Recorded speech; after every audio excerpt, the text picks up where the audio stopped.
How real resilience can fix up all that has been broken in your life. There comes a moment in every life when the weight of brokenness feels unbearable.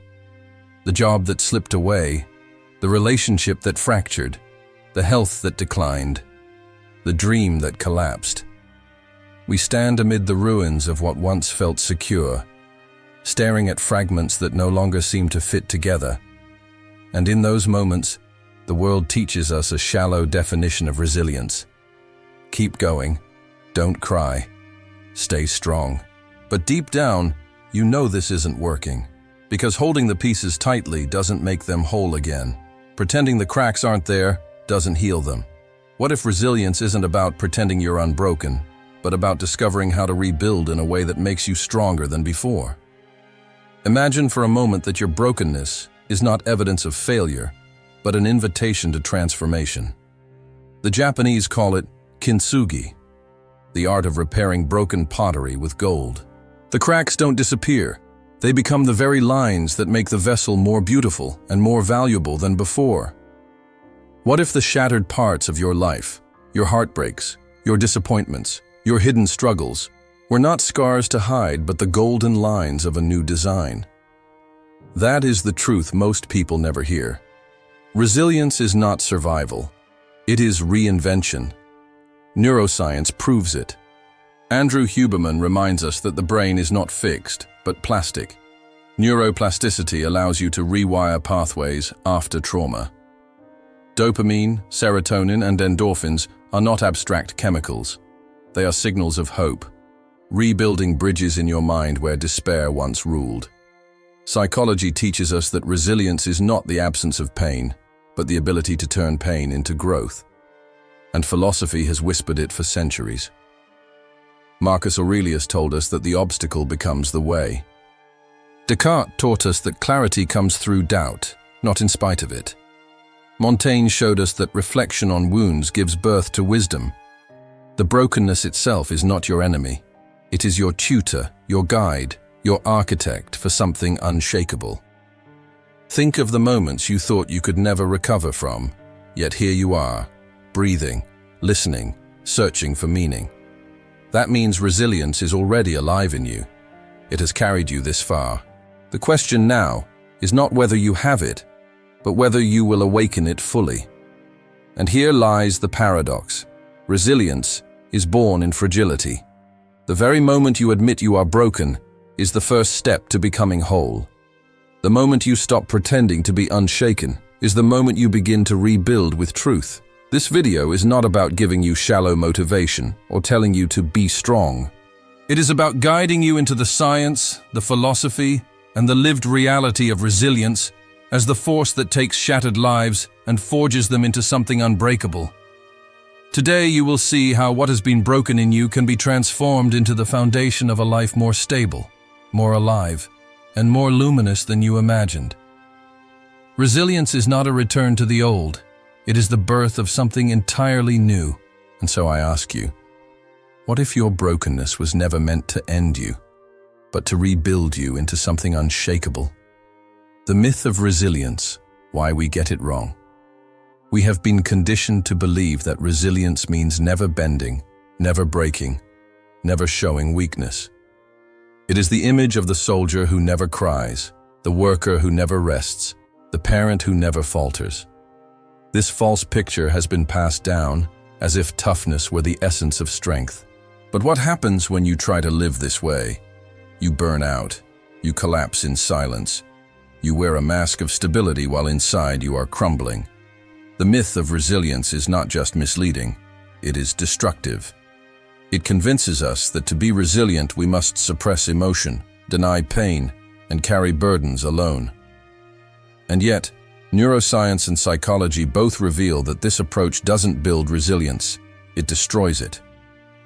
When you define resilience as endurance at all costs, your body responds with constant survival mode. Cortisol floods your system, your heart rate rises, your sleep suffers, your concentration fractures. Adrenaline may help you push through a crisis for a day, but when it becomes your normal state, it drains the nervous system and leaves you weaker, not stronger. This is why so many who look resilient on the outside, always composed, always busy, always strong, are inwardly collapsing. They are trapped in a cycle where resilience has been confused with resistance, as if gritting your teeth long enough could heal a wound. True resilience does not come from pretending nothing hurts. It comes from acknowledging what does. The Stoics were misunderstood on this point. Marcus Aurelius never said to feel nothing. He said to face everything. Resilience begins not with denial, but with recognition. Cognitive behavioral therapy confirms this.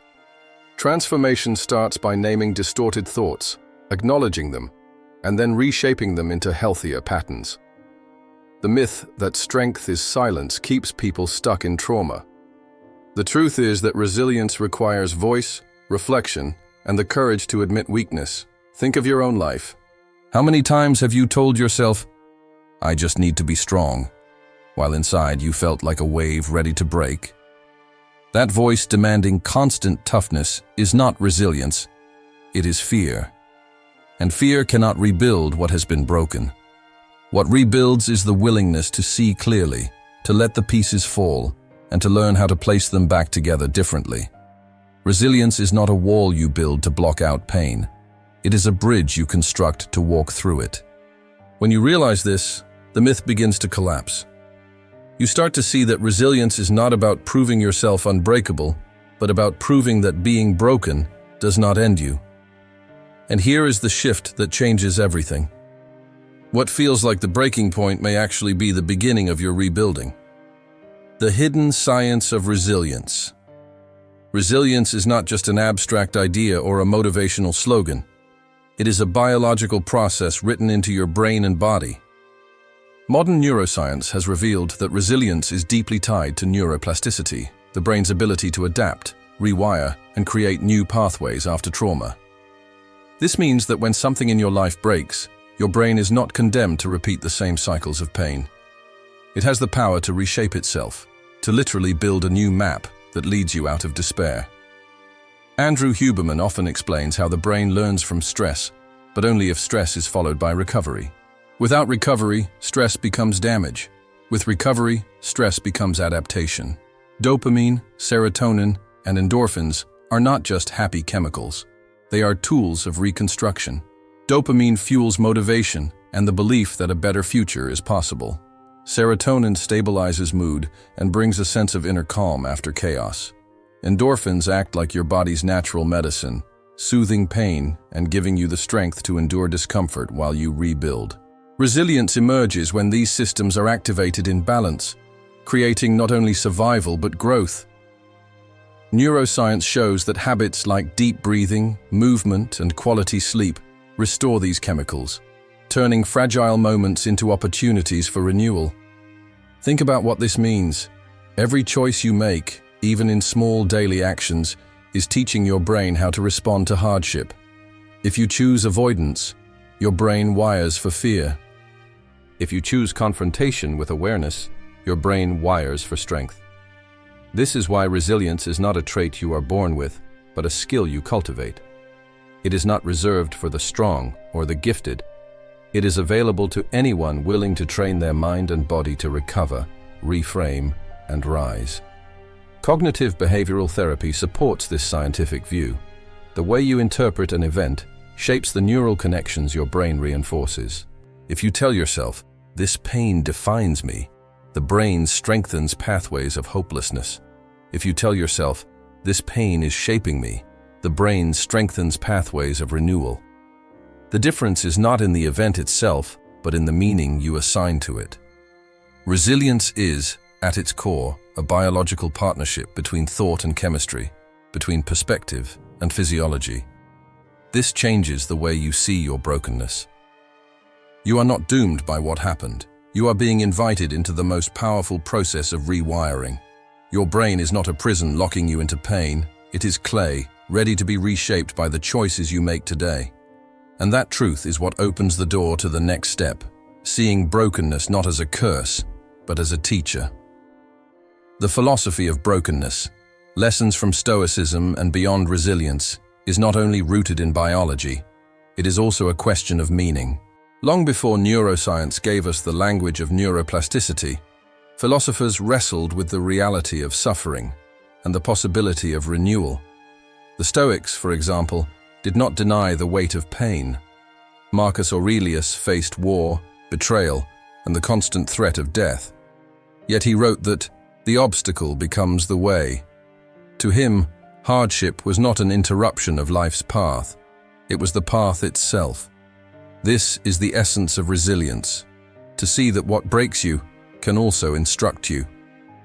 But philosophy does more than provide a motivational phrase. It gives structure to your suffering. Montaigne, reflecting on the wounds of life, believed that reflection transforms pain into wisdom.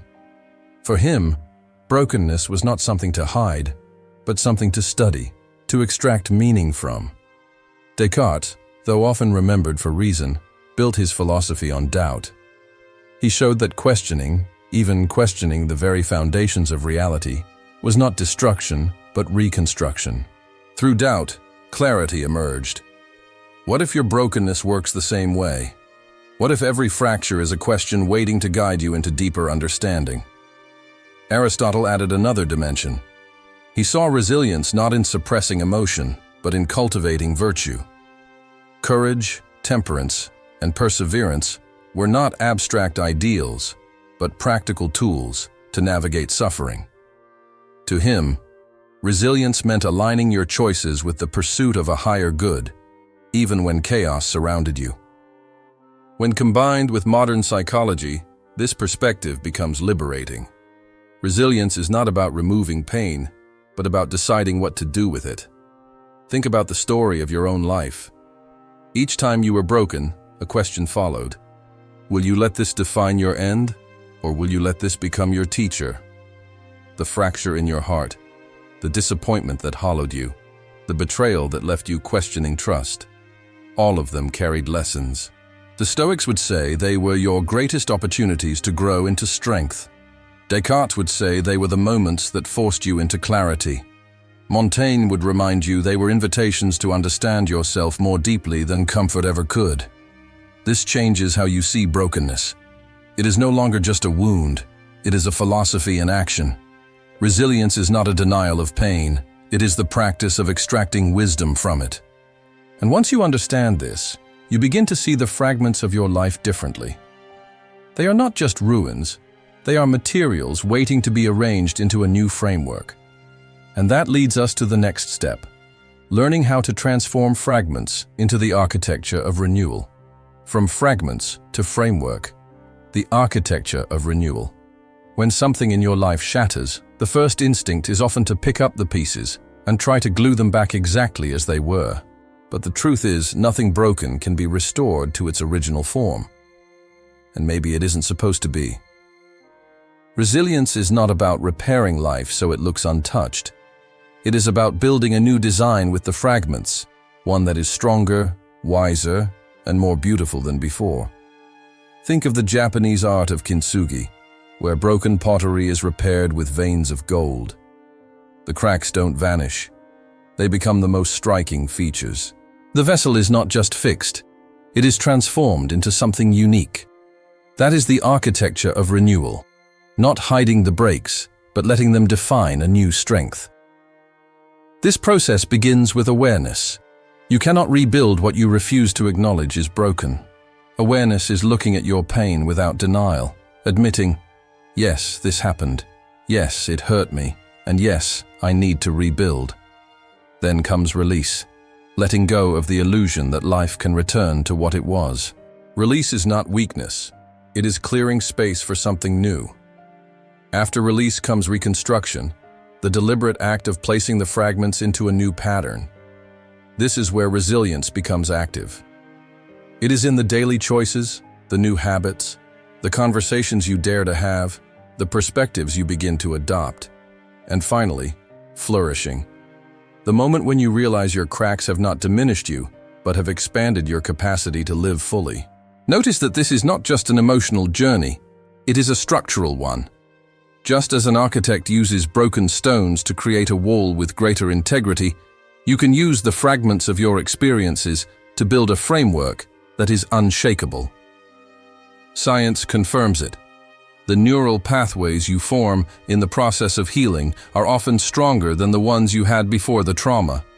It is the very act of rewiring that makes your brain more resilient to future storms. This is why resilience is not passive, it is construction. Every step you take in confronting pain is another brick in the foundation of the life you are building. Think of your life like a structure. The storm may have torn down the roof, shattered the windows, and flooded the floor, but the foundation can still hold. And on that foundation, you can build again. But this time, wiser. This time, with reinforcements. This time, with lines of gold running through the very places that once were cracks. And as you begin to live from this framework, resilience stops being a concept. It becomes the architecture of who you are. And here lies the next truth. Renewal is not only mental or philosophical, it is deeply physical. To rebuild resilience, you must also rebuild the body that carries it. That is where the journey turns next, into the way resilience begins in your nervous system, your breath, your sleep, your movement. Resilience in the body, how healing starts physically. We often think of resilience as something that happens only in the mind, a matter of willpower or inner dialogue. But resilience begins much deeper, in the body that houses your thoughts and emotions. The nervous system is the first to register stress and the first to guide you back towards stability if you know how to work with it. When you face trauma or hardship, your body doesn't just store the memory, it stores the tension. Shoulders tighten, breath shortens, sleep fragments, energy collapses. These physical signals are not random. They are your body's way of crying out for restoration. Ignoring them while trying to stay strong only weakens resilience. True renewal starts by treating the body as the foundation of the mind's healing. Neuroscience proves this connection. Andrew Huberman has shown how deliberate breathing patterns can reset the autonomic nervous system, shifting you from a state of panic into one of calm focus. Even 2 minutes of controlled breathing can reduce cortisol and bring the heart rate back to balance. Sleep, often underestimated, is one of the most powerful tools for resilience. During deep sleep, the brain clears toxins, consolidates emotional learning, and restores neurotransmitter balance. Without it, the capacity to face stress shrinks dramatically. Movement, too, plays a vital role. Exercise is not only about muscles, it stimulates endorphins and brain-derived neurotrophic factor, chemicals that help the brain adapt and grow stronger after stress. Think about the times when your body was exhausted and your mind spiraled into hopelessness. That wasn't weakness, it was biology. Resilience cannot flourish in a body that is depleted. To rebuild what is broken, you must first restore the vessel carrying your spirit. The body is not an accessory to resilience. It is the soil where resilience grows. Ignoring it is like planting seeds in barren ground. Nurturing it is like enriching the soil so growth becomes inevitable. This truth transforms resilience from a vague concept into something tangible you can practice daily. With each deep breath, with every hour of healing sleep, with each step you take in movement, you are teaching your body how to hold space for the storms of life. And as your body learns to regulate, your mind follows. Emotional stability is not built by force of will alone, but by aligning biology and intention. Once you see this clearly, resilience is no longer something abstract. It becomes a partnership between your body and your spirit. And it is here, in this union, that the journey deepens further. Because resilience is not only biological and psychological, it has a spiritual core. It asks a question no science alone can answer. What is the meaning of being rebuilt after being broken? The spiritual core of resilience, beyond psychology. There comes a point in every journey of healing when science and philosophy cannot fully explain why some people rise from ashes with greater strength than before. Resilience is not only a function of neuroplasticity, sleep, or emotional regulation. It is also an awakening of the spirit. When everything external collapses, when your body is drained and your mind is overwhelmed, something deeper must speak. It is in those moments that resilience becomes less about what you do and more about who you are. Brokenness exposes a truth we try to avoid. We are fragile. But in admitting fragility, we also discover connection to something far greater than ourselves. The Stoics touched on this when they spoke of aligning with nature's order, accepting what cannot be controlled, and focusing on what can. Yet even their wisdom points toward something more profound: the human need for meaning. Viktor Frankl, reflecting on his time in concentration camps, wrote that resilience was not born from strength alone, but from the ability to find purpose even in suffering. Psychology calls it meaning-making. Faith calls it redemption. Both agree on this. Resilience is sustained when pain is placed within a larger story.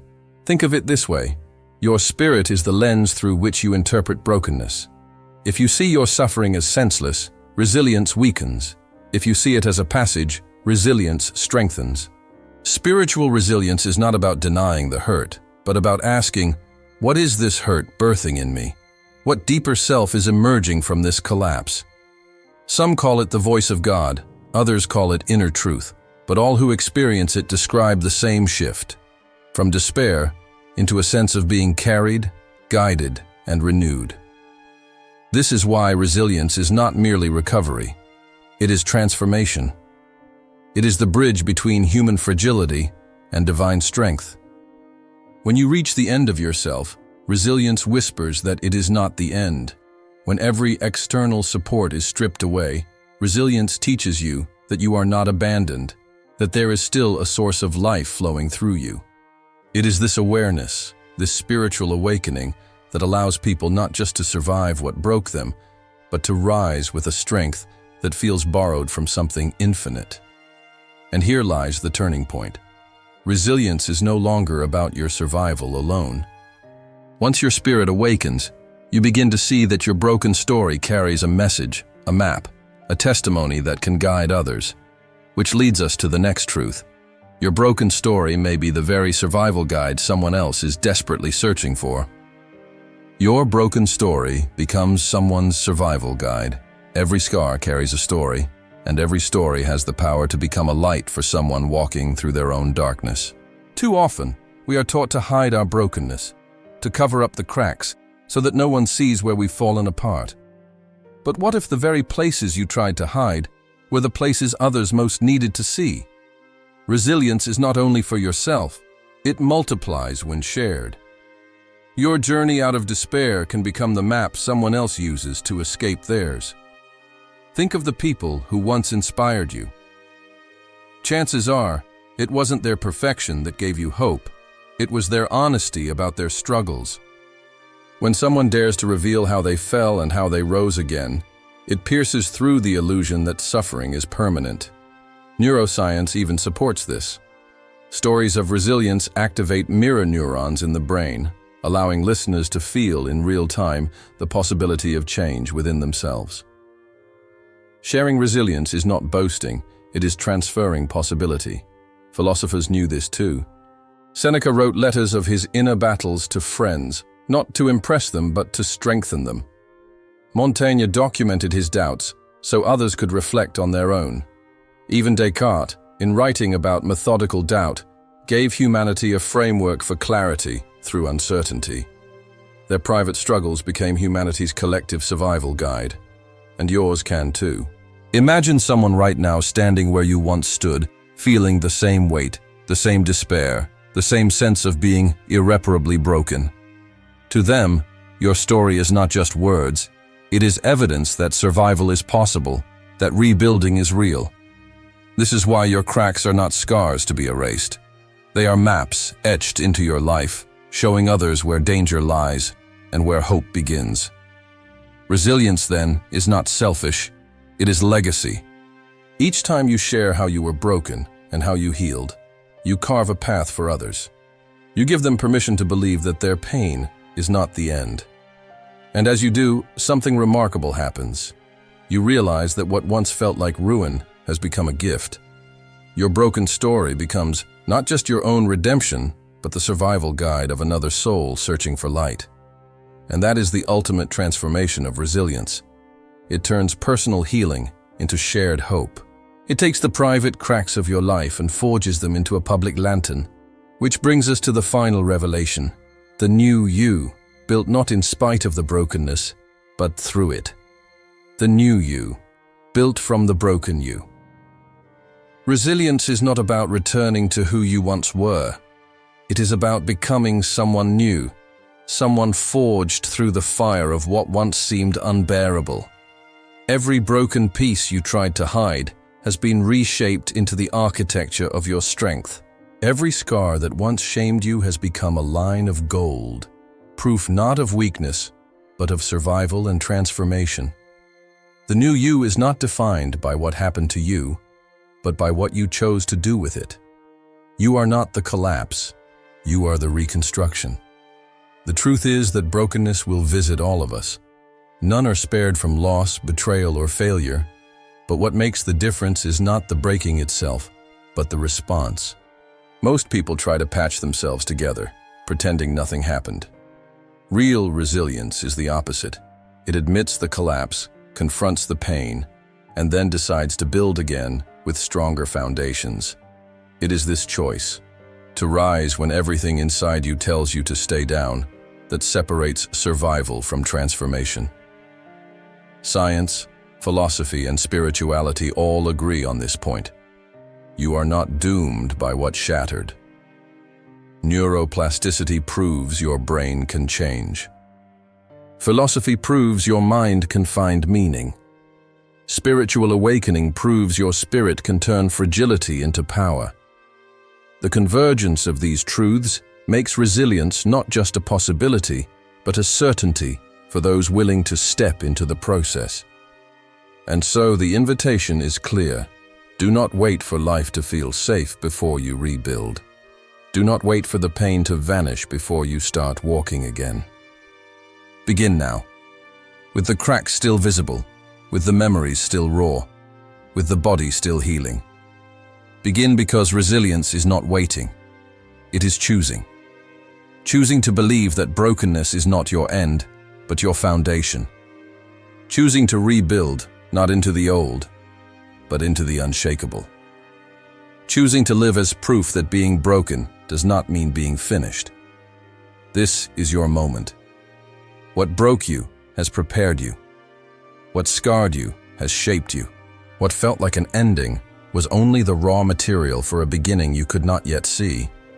And now, standing here, you know the truth. Resilience is not about who you were, it is about who you are becoming. The new you is not the same as before. The new you is unshakable. The new you is whole. Not because the cracks are gone, but because they have been transformed into the very lines that make you indestructible.